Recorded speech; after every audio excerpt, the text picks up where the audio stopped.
Hello everyone, I'm Anthony and I'm doing the video for Worthy Words lesson 14. Okay, the first word is abeyance. It's a noun and the definition is a state of usual, temporary inactivity or suspension. So basically it's just a period where no activity is done in order to progress in a certain field.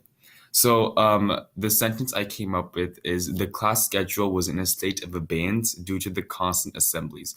So in PD Bus, we all know that we have a lot of assemblies, and because we have all those assemblies, we're not getting a lot of work done in class. So since we're going to those assemblies, our classes are in a constant state of abeyance because we're not getting through the material, so there's really no activity being done. We're always in a state of inactivity. But it is temporary because once those assemblies are done and once everyone is back to the same pace, we're back on that track of learning and being active again in class. The second word is buttress. It's both a noun and a verb. So the noun definition is a projecting structure that supports a wall or building, or it's anything that supports or protects. And the verb is to support or strengthen. So the sentence I thought of is the red poles that support the Pilibos library are considered buttresses. So these the red poles that hold up our library, they're projecting structures that just hold up the building, the library. It can also be like it's supporting it and it's making sure that it doesn't crumble or fall during any disaster that may occur. The third one is commensurate. It's an adjective, and the definition is corresponding in size, degree, or amount, is proportionate of equal value. So the sentence is, when pouring a full bottle of water into a tub, the water will remain commensurate despite the difference in volume. So whenever you have a full water bottle and you're pouring it inside a huge tub, it's obviously going to seem like there's less water in the tub because it's such a bigger space than that water bottle. But it's still the same amount of water, obviously, because they're proportional. You're still using the same amount. It's just the different volume that's making it look different. But the water that's in the water bottle and the tub is the same thing. They're corresponding in size. They're proportionate. Dilatory, it's an adjective, and the definition is to slow to act or respond, delaying, tardy. The sentence is, if your dilatory attendance continues, you will have detention. So in Pilibos, if you keep on having tardies, it'll eventually add up and you're going to have to pay for that price, which will most likely be detention. Ecumenical, it's an adjective, and the definition is universal, inclusive, especially concerning religious matters. And the sentence is, the ecumenical Christian churches worship the Lord. So basically, it just means an inclusive society that usually pertain to matters that are religious. A facade. So it's a noun, and there are two different types of definitions for it. So the first one is the front or face of a building, and the second is a superficial appearance or illusion. So the sentence that I thought of is, her kind personality turned out to be a facade. So she portrayed herself to look nice and sweet and considerate, but in actuality, it was all an illusion, and she's actually just a mean person.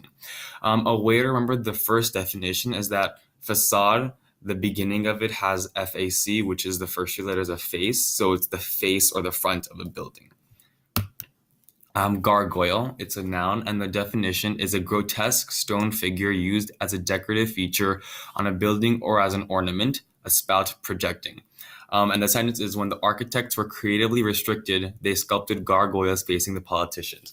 Okay, so the sentence that I thought of has to do with our sixth grade trip to Sacramento, where we were given a tour of the city hall, and our tour guide pointed out that on the ceilings, the architects pointed out sculpted gargoyles facing the politicians that were giving the speeches, because the architects' bosses at the time didn't allow them to write their signatures. So in revenge, they crafted these grotesque sculptures and this grotesque sculpture out of stones, and made sure they were poking fun at the politicians when they were giving their speeches. Moot. So it's both a verb and an adjective. The verb definition is to debate, suggest, or discuss, and the adjective's definition is to deprived of significance, irrelevant.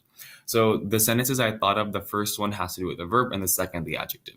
So those who attended JSA mooted about what they were passionate about. So at JSA, everyone was debating about certain topics they were very passionate about, whether it be reforming the foster care system,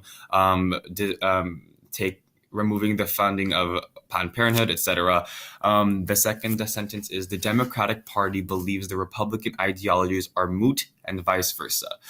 Obviously, this is very absolute. It's not 100% true. Some Democrats do believe that Republicans have fair points. I just wrote the sentence like that just so it can make sense to some people. So basically what that sentence is saying that the Democrats believe that what the Republicans think is very irrelevant and they don't have much significance to it, and vice versa. Okay, pinnacle. So it's a noun, and the definition is a tall, slender, pointed top peak, the highest point of achievement. So basically, it's the utmost top. It's like the best place that you can ever get to. And the sentence I thought of is Parks and Recreation, which is my favorite TV show, is the pinnacle of comedy. So it's the highest point of comedy that you can ever reach. It's the peak. There's nothing that can top it, basically. Requiem, it's a noun, and the definition is a funeral, mass, or service, a musical composition honoring the dead. And the sentence I thought of is the famous composer was asked to compose a requiem for the funeral of the famous political figure. Oh, I meant to do sorry. Okay, sacrosanct.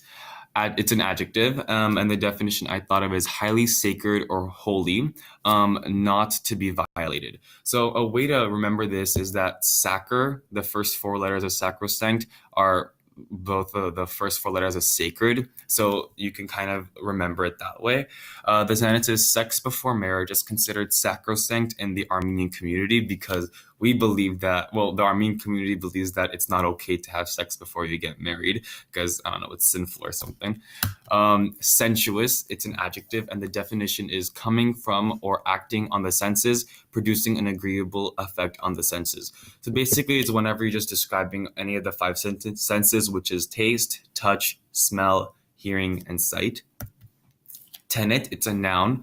The definition is a principle or belief held to be true, especially by members of an organization. And the sentence I thought of is an example of a tenet is that the members of the Christian church believe that baptism is required in order to go to heaven. I don't know if that's 100% true, but just for the sakes of the sentence, let's pretend it is. So basically, a tenet is anything that you believe is anything that a principle or a truth that you believe is 100% true. It's an axiom, basically. Transcend, it's a verb, and the definition is to go above the limits of, to exceed, to surpass. So basically, it's going beyond the limits. The sentence is, the Martin Luther created a new religion that transcended Christianity during the 16th century. This is tying back a little bit to Euro. It's basically whenever Martin Luther started the Reformation that basically, I'm saying basically a lot, whatever. When Martin Luther created the Reformation that trumped the Christian religion because Martin Luther was not okay with the practices that the Christian church was doing at the time. Venue. It's a noun, and the definition is the scene or locale of any action or event, and the second definition is the place of an alleged crime. So the sentences I thought of is the Sweet 16 was to be held at the venue Castaway, which is basically just the place that the Sweet 16 was going to be held. And the second sentence is the murder was committed at the venue across the street from the victim's house. So that place that across the victim's house was where the murder was committed. All right, and that's it. Thank you everyone for watching. Have a great day. I'm tired.